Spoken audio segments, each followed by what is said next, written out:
Olá, nós vamos tratar aqui dos principais tipos de repetição. Eu sou Benedito Ferreira, professor da Universidade Federal do Pará. Vale a pena a gente fazer uma pequena revisão ou lembrança desse tema da programação estruturada para orientar o que a gente vai tratar depois. A programação estruturada ela surge como uma reação a um problema, o nome já diz a crise do software, que se deu no final dos anos 60, na virada para os anos 70. Um dos problemas detectados era que, na verdade, era uma problemática, envolvia vários problemas, que gastava-se mais tempo em manutenção do que em desenvolvimento de software, de código, consertar o código. E às vezes chegava uma situação que era melhor abandonar um determinado programa e fazer um novo. Código mal estruturado com baixa legibilidade. Isso tem a ver com as técnicas que existiam na época, que eram conhecidas, e as linguagens de programação que havia naquela época, os recursos que essas linguagens ofereciam. E um dos problemas em termos da prática da programação era o uso excessivo desse desvio, desse comando chamado goto. Esse comando ele passa o controle da execução para qualquer ponto do programa. Então, nesse exemplo abaixo, numa linguagem hipotética, eu teria a impressão de x na linha 10 e na linha 20 eu tenho uma condição, se x menor que 100, goto 120. Bom, o que vai acontecer? Eu não tenho certeza nenhuma que se o controle vai voltar para a linha 30. Então, a única chance que eu tenho de entender esse código é seguir lá para a linha 120.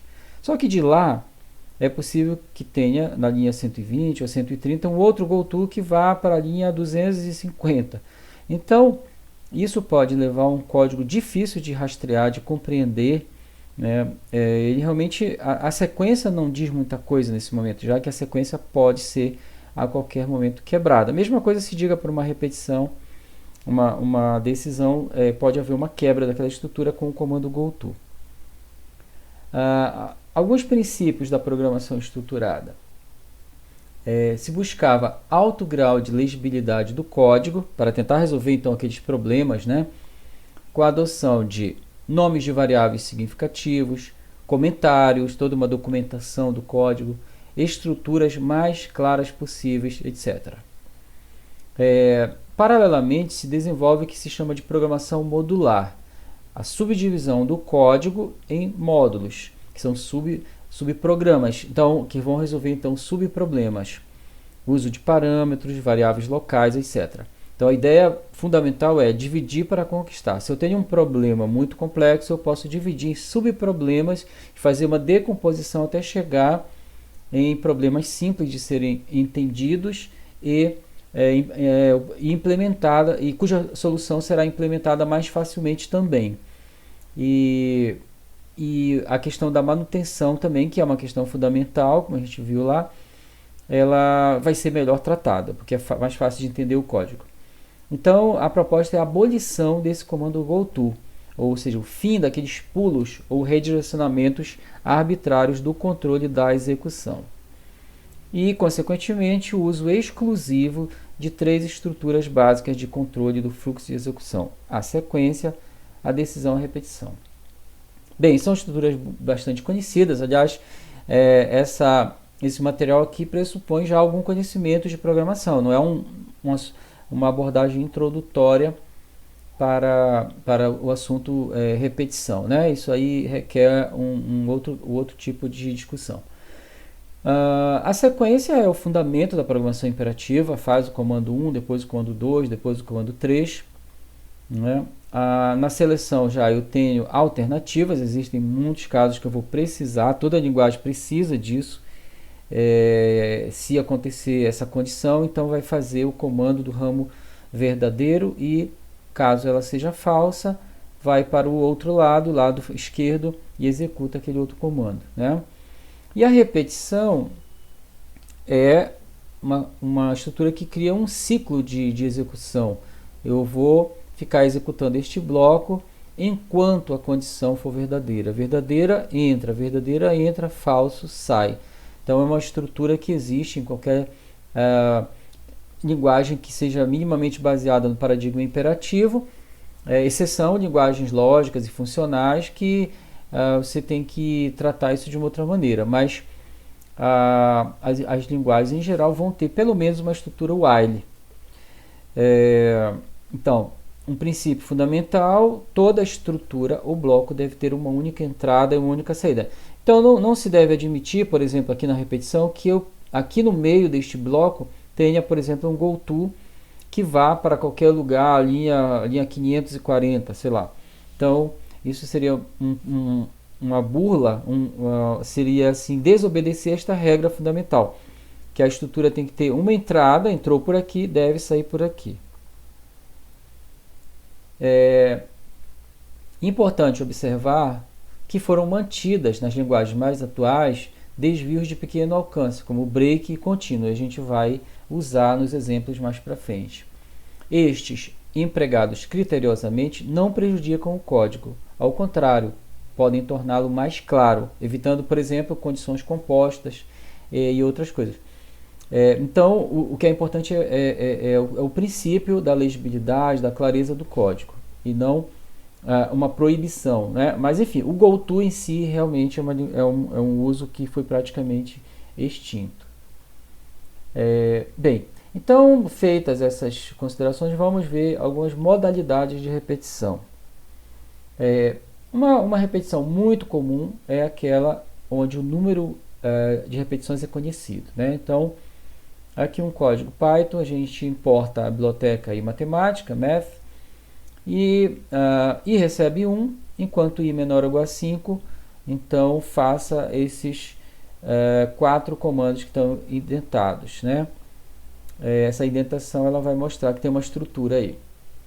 Então, n vai receber essa leitura, o resultado dessa leitura convertida para inteiro, né? O Python lê em string, eu faço a conversão, e a raiz vai receber essa função, raiz quadrada do n, que é o valor lido.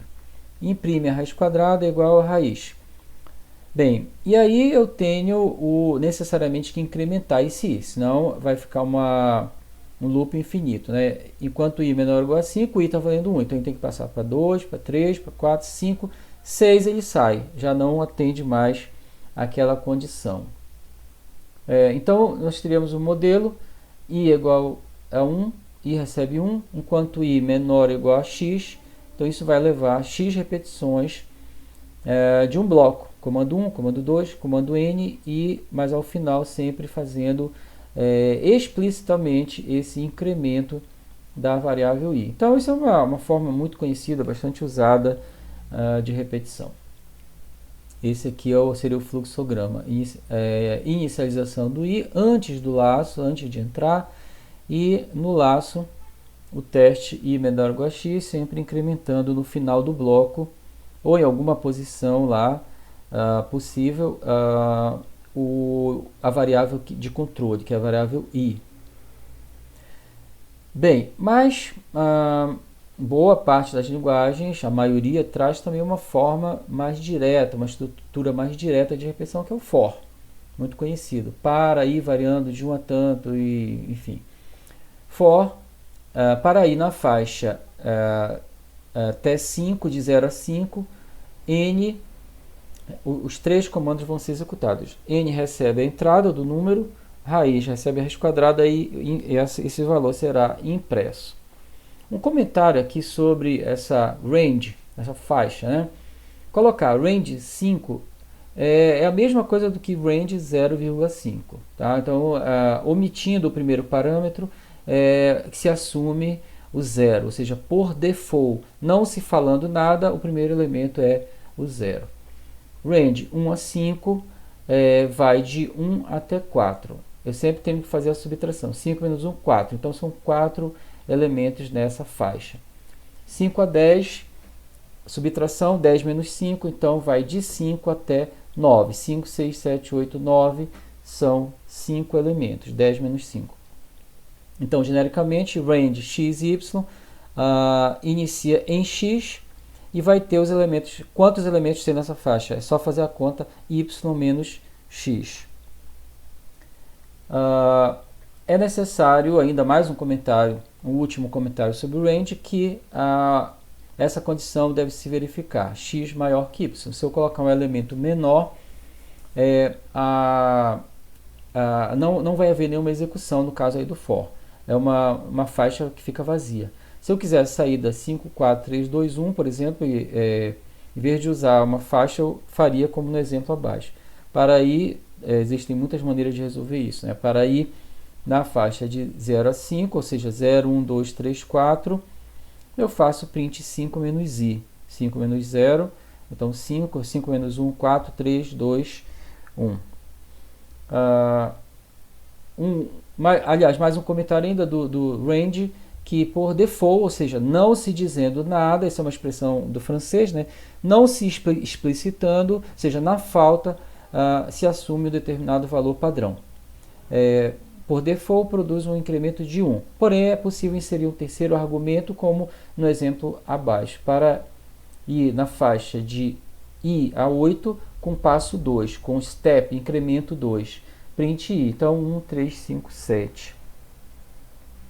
Mas voltando ao for, eu teria então esse modelo, né, para i na faixa de 0 a x, então x vezes, né, vai variar de 0, na verdade, a x menos 1, que vai dar exatamente x vezes, e um bloco de n comandos.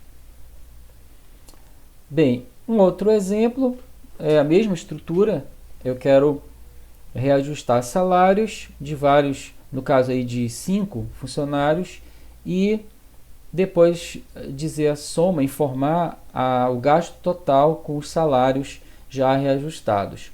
Então, soma salário recebe 0, inicializar a variável que vai fazer o acúmulo desses valores. Salário é igual a uma entrada, vai receber uma entrada convertida para float, para real. Forneço o salário do empregado. Novo salário, salário multiplicado por 1,2, então reajuste de 20%. Novo salário é impresso, finalmente soma sal é igual a soma sal mais novo sal. Isso vai ficar, esse bloco de 4 comandos vai ser executado 5 vezes, então salário 1, 2, 3, 4, 5. E finalmente na saída, print gasto total igual a soma sal. Então, na verdade, poderia pensar em vários problemas que vão se encaixando aí nessa estrutura. Sempre o elemento neutro da soma lá fora e dentro a acumulação, né? Bem, um outro tipo de repetição que é muito comum em programação, ela não vai ter o número previamente conhecido, é o número desconhecido, número variável de repetições. Então, eu faço uma possibilidade, resposta igual a S, enquanto resposta igual a S ou resposta igual a S minúsculo, eu vou fazer o seguinte, N recebe aquela entrada convertida para inteiro, forneça um número, print, raiz quadrada, aí eu não guardei numa variável auxiliar, simplesmente eu coloco na própria saída, o sqrt de N. E eu pergunto, deseja continuar? Então, tem algumas situações em que você pergunta ao usuário, você quer executar novamente? E aí o usuário vai responder, espera-se que ele responda de acordo com a mensagem, sim ou não. Na verdade, S ou S maiúsculo, ele continua. Qualquer outra letra vai dar falso na condição e então sai do laço, né? Resposta igual a sim, ou resposta igual a S minúsculo e continuando fazendo esse ciclo de execuções aqui da estrutura while na hora que a resposta for qualquer coisa diferente de S maiúsculo, S minúsculo, então falso e vamos sair, né?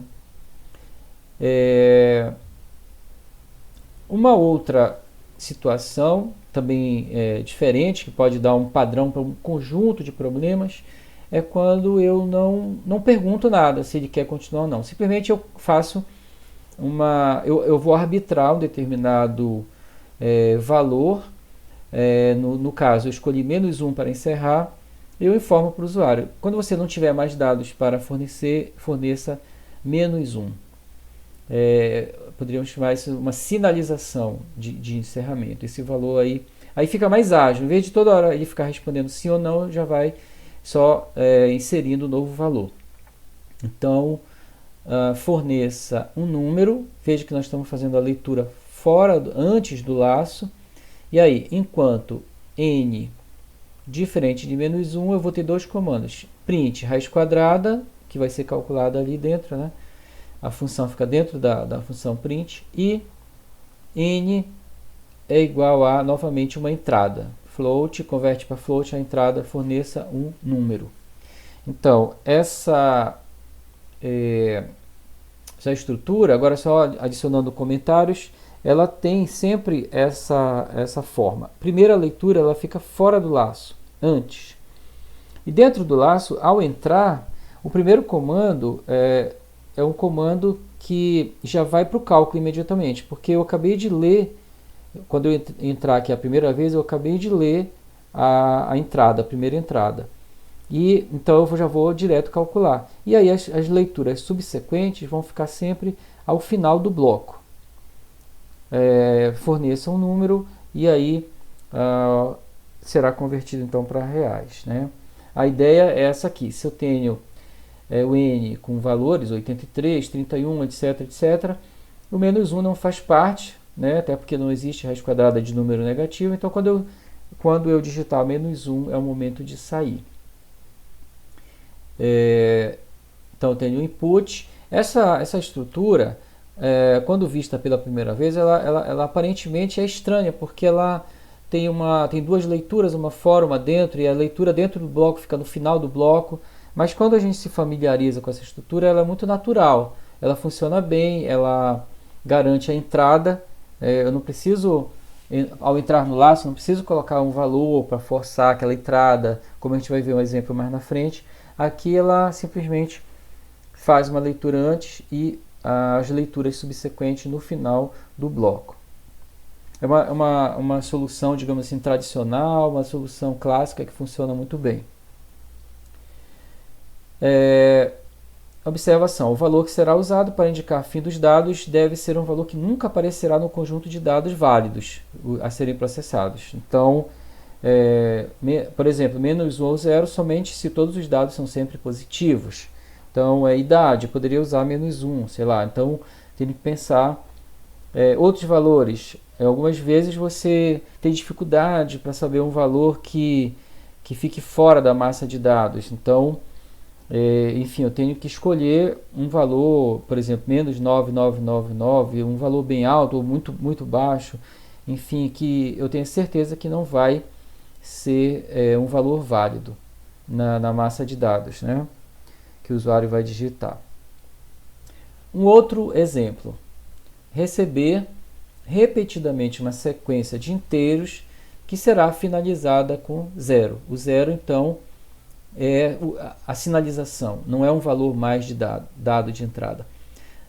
No final da inserção dos números, fornecer o produto entre eles. Então, o 0 realmente precisa ser desconsiderado, porque senão ele vai zerar o produto, né?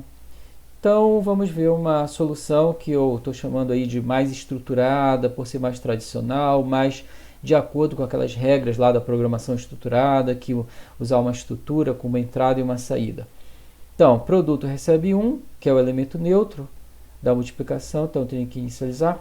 E aí eu faço então essa primeira leitura, como já comentado na estrutura anterior. Primeira leitura fora antes do laço, para possibilitar a entrada. Enquanto n diferente de 0, eu vou executar produto, recebe produto vezes n e faço aquela leitura interna. Então, primeira leitura fora e as leituras subsequentes ao final do laço. Sempre essa mesma estrutura. E a impressão ao final, quando sai do while, o produto de todos os números digitados é produto. Essa é uma outra maneira de formatar que funciona. Então, de novo, input e o input dentro do bloco. N diferente de de 0 é a condição para que esse laço aqui continue sendo executado. Então, enquanto n diferente de 0. Quando for lido aqui n igual a 0, no fim do bloco, ele vai imediatamente para o teste e sai. Uma outra possibilidade é usar esse modificador de controle que é o break. Então, eu vou nessa nossa versão agora, produto recebe 1, que é necessário para todos, n igual a 1. Para que n igual a 1? Para eu garantir a entrada no laço. Enquanto n diferente de 0, aí ao entrar, eu ainda não li, então eu vou ler agora. Então aí fica uma sequência que é talvez mais natural, considerada por muitos programadores mais natural. N é igual a int input, vai ler e converter para inteiro. Se n é igual a 0, break, sai do laço. E se outro valor for fornecido, ele segue e vai calcular. Então ele vai ficar nessa repetição. Recebe um valor e multiplica, recebe um valor e multiplica, porque enquanto o valor é diferente de 0, esse break não vai ser executado, ele passa para o comando seguinte, que é o produto, recebe produto vezes n. Esse operador é um operador que abrevia produto. Isso aqui também tem no C, C++, né? Em Java, é muito comum nas linguagens de programação essa abreviação. Produto é igual, recebe produto vezes n. Então, ao sair do laço, a impressão desse produto final. Observe que aqui tem um else implícito, porque como eu poderia colocar um else e não ia mudar a lógica desse bloco, porque se o n igual a 0 for verdadeiro, ele aciona o break para a saída do laço, então já não executa lá de todo modo. Então esse produto só é executado quando o teste dá falso. Então é como se tivesse um else, e se eu colocar também funcionará do mesmo jeito, né? Bem, então o break ele funciona dessa forma, ele faz um desvio para fora do laço. Ele apenas é como se fosse um desvio, um goto, mas muito limitado. Ele sai daquele bloco, ele não leva para uma outra parte qualquer do programa. Então eu posso sim usar, várias soluções podem ser obtidas usando o break. Um outro modificador de controle é o contínuo. O que ele faz? Ele vai encerrar uma determinada iteração. Uma iteração é uma repetição, é uma das execuções de um bloco. Então, aqui produto recebe 1, como sempre, n igual a 1 para garantir a entrada do laço. Enquanto n diferente de 0, n recebe a entrada convertida para inteiros. Se n igual a 0, contínuo. Ele encerra, ele cancela aquela execução do bloco. Se ele cancela o final daquela execução do bloco, ele vai jogar lá na condição. Então, produto recebe produto vezes n, ainda tem o comando abaixo, porque o contínuo só vai ser executado se o teste n igual a 0 der verdadeiro. Qualquer valor diferente de 0, então segue produto, vai multiplicando, multiplicando, acumulando esses produtos. E ao final, fora do laço, imprime o resultado, né? Isso é idêntico nas outras. Então, funciona mais ou menos assim. O desvio para o teste, o contínuo, não importa o que tem antes e abaixo. Ele, ao executar esse comando contínuo, ele deixa de executar o que tem para baixo no bloco, apenas nessa execução, e joga no teste. Se o teste der verdadeiro, ele vai entrar de novo e vai executar todo o bloco. Esse contínuo pode ser executado ou não.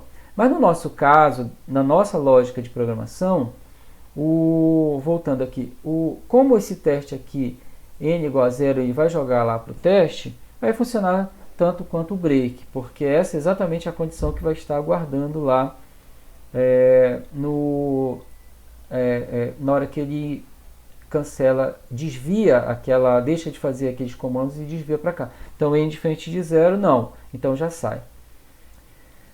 Bem, uma alternativa que estou chamando aqui de mais heterodoxa, se afasta mais daqueles princípios, mas que é cabível também, é usando o while true. Que o while true é um laço sem saída, um loop infinito, eu preciso ter alguma coisa lá dentro para garantir essa saída, né? Um break. Nesse caso, o contínuo não resolve, porque jogaria de novo na condição e entrar. Então aqui, produto recebe 1 para inicializar, while true recebe a entrada, se n é igual a 0, break. Aí tem que ser break mesmo, encerra a repetição e enquanto... Bom, aí o valor diferente de 0 faz com que o produto, o comando aqui, o terceiro comando seja executado e volta de novo para outra execução, né? E ao final exibe o resultado, como sempre. Então o break ele vai levar realmente para fora do laço. Bem, a vantagem dessas soluções, voltando aqui, é que elas mantêm uma sequência. Aparentemente está ok, aí entrada e processamento, entrada e processamento. Eu não tenho saída dentro do laço, não precisa exibir nada, a exibição vai ser fora. Mas, como eu comentei lá atrás, aquela solução do while com a primeira leitura fora também não deixa de ser natural na medida que a gente se habitua a ela, se familiariza com ela, ela é também bastante simples. Então, o break necessário, no caso do while true, que é um loop infinito por si só. Uma outra maneira de se ver essa estrutura é como se fosse uma coisa que não tem saída, né? Então precisa ter esse break para jogar para cá. Bem, já que nós falamos de várias estruturas, aí poderia vir a pergunta, qual é a melhor, qual é a certa e qual é a errada? Bom, nós falamos de princípios lá atrás, então na verdade são perguntas inadequadas. Eu sempre gosto de falar que não deve dizer que o código está certo ou errado. Funcionou, dá o resultado certo, mas eu preciso também pensar em legibilidade, isso também faz parte da qualidade. Então a questão é um código que primeiro tem que resolver o problema, né? Resolver de forma correta o problema, mas também com clareza e boa legibilidade. Isso que é o princípio fundamental que a gente deve buscar. Bom, e para encerrar a nossa conversa, uma dica cultural. Então, você conhece Machado de Assis? Provavelmente sim, mas já leu, certamente já ouviu falar, o nosso grande mestre da nossa literatura, né? Talvez o pai da nossa literatura, assim, um dos esteios, né? E tem aqui, eu listei aqui 3 dos romances mais importantes de Machado de Assis, são romances da maturidade, são romances de uma excelência no nível assim, realmente da genialidade. Machado de Assis é unanimemente considerado assim, um gênio da nossa literatura, né? Então, Memórias Póstumas, de Brás Cubas, o Dom Casmurro, Quincas Borba. Se você não leu, está na hora de ler. E se já leu, quem sabe ler os outros e tal, ou reler, né? São livros que sempre vale a pena reler. E também Machado de Assis tem uma produção muito importante na área dos contos, né? Aquelas histórias curtas. Ele foi muito inovador. Tem aí esse exemplo de uma seleção de contos de Machado de Assis, mas existem inúmeras outras coletâneas de contos. Inclusive, você pode procurar no portal de domínio público ou procurar de forma geral, assim, achar coisas em PDF. Tem muita coisa do Machado de Assis. Então, os contos de Machado de Assis são também muito interessantes. Mas essas, como eu falei, são apenas algumas edições. Nós temos aqui, só para exemplificar, só para o Dom Casmurro, nós temos aqui, nós podemos assim, numa procura rápida, encontrar inúmeras edições, né? Isso que são as mais recentes, fora as edições do início do século XX e final do século XIX, que é quando ele foi escrito, né? E certamente dá para achar uma edição barata, boa. Algumas vêm com análise, um prefácio comentando. Isso também é bastante interessante.